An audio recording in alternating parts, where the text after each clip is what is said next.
I want to go down to Nigel Farage, certainly an ascendant political figure in the UK, led the charge for Brexit last summer. We've got him on the line now. Nigel, you there? Yes, I am. Good evening. What's your reaction to this? Well, horrified.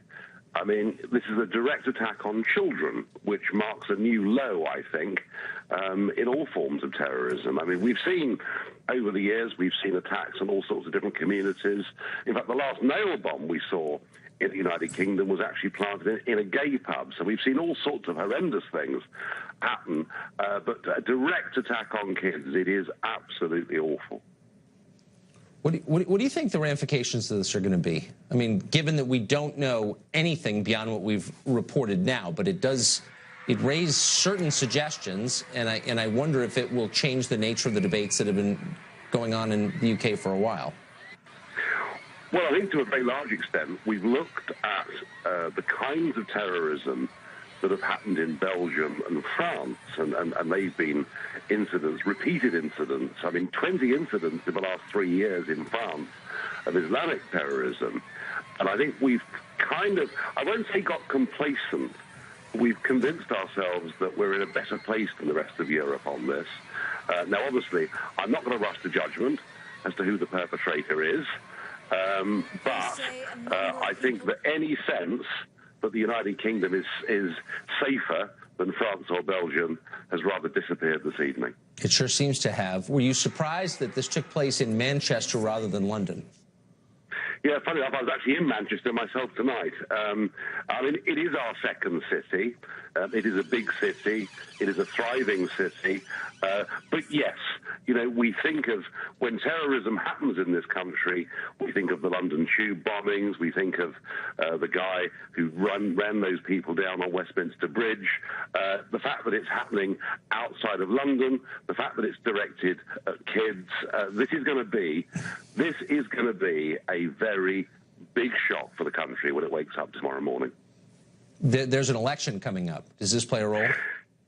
Well, so far in the election, we've been talking basically about Brexit and completing Brexit and actually terror, open-door immigration. They've played relatively low roles in the election campaign so far. Now, there are 16 days to go.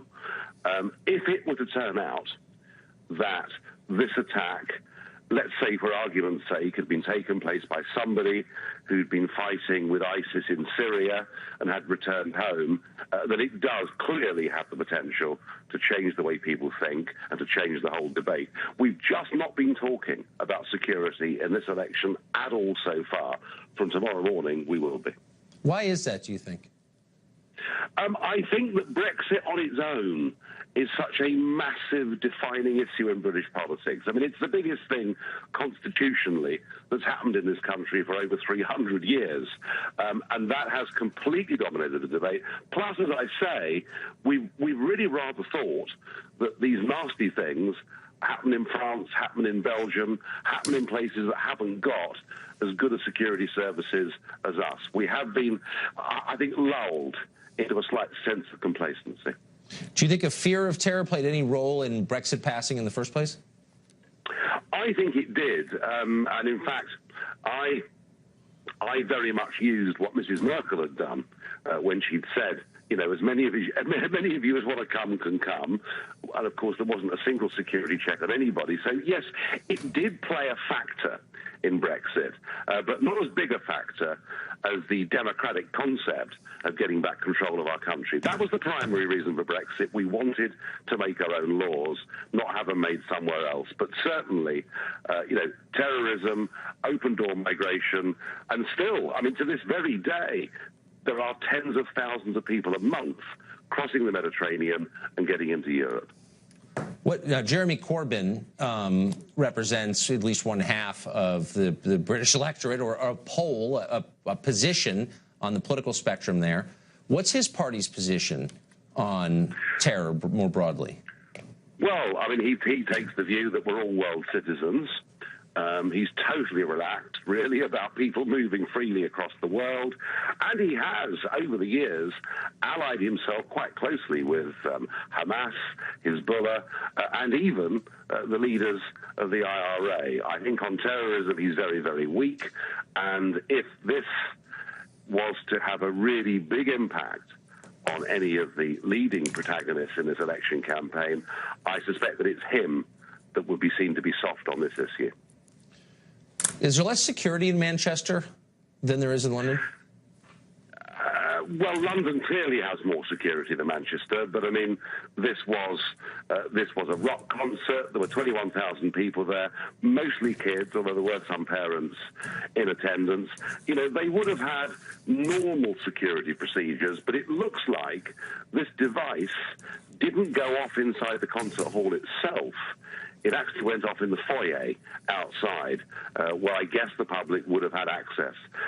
It raises all sorts of concerns, but at the end of the day, it's very difficult, isn't it? It's very difficult to guarantee people's safety, security, wherever crowds of people meet. I mean, it literally, if you were to think about every single, soccer match, every single rock concert, it's very difficult to know what limits you can go to with security without actually making the cost of these events prohibitive. Right. Very, very difficult problem.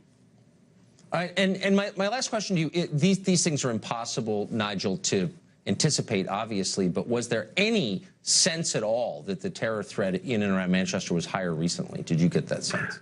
No, not at all. I think everybody thought if there was going to be another incident, it would be in London. We have been on a constant high state of alert for a very, very long time, but everybody thought it would be an attack on a big symbol in London, and right. I guess Parliament was the last one. The thought that, and I would say we don't yet know who, but the thought this kind of thing would happen at a concert full of teenage girls was almost unimaginable. Yeah, to children and their parents. Nigel Farage, thanks a lot for that.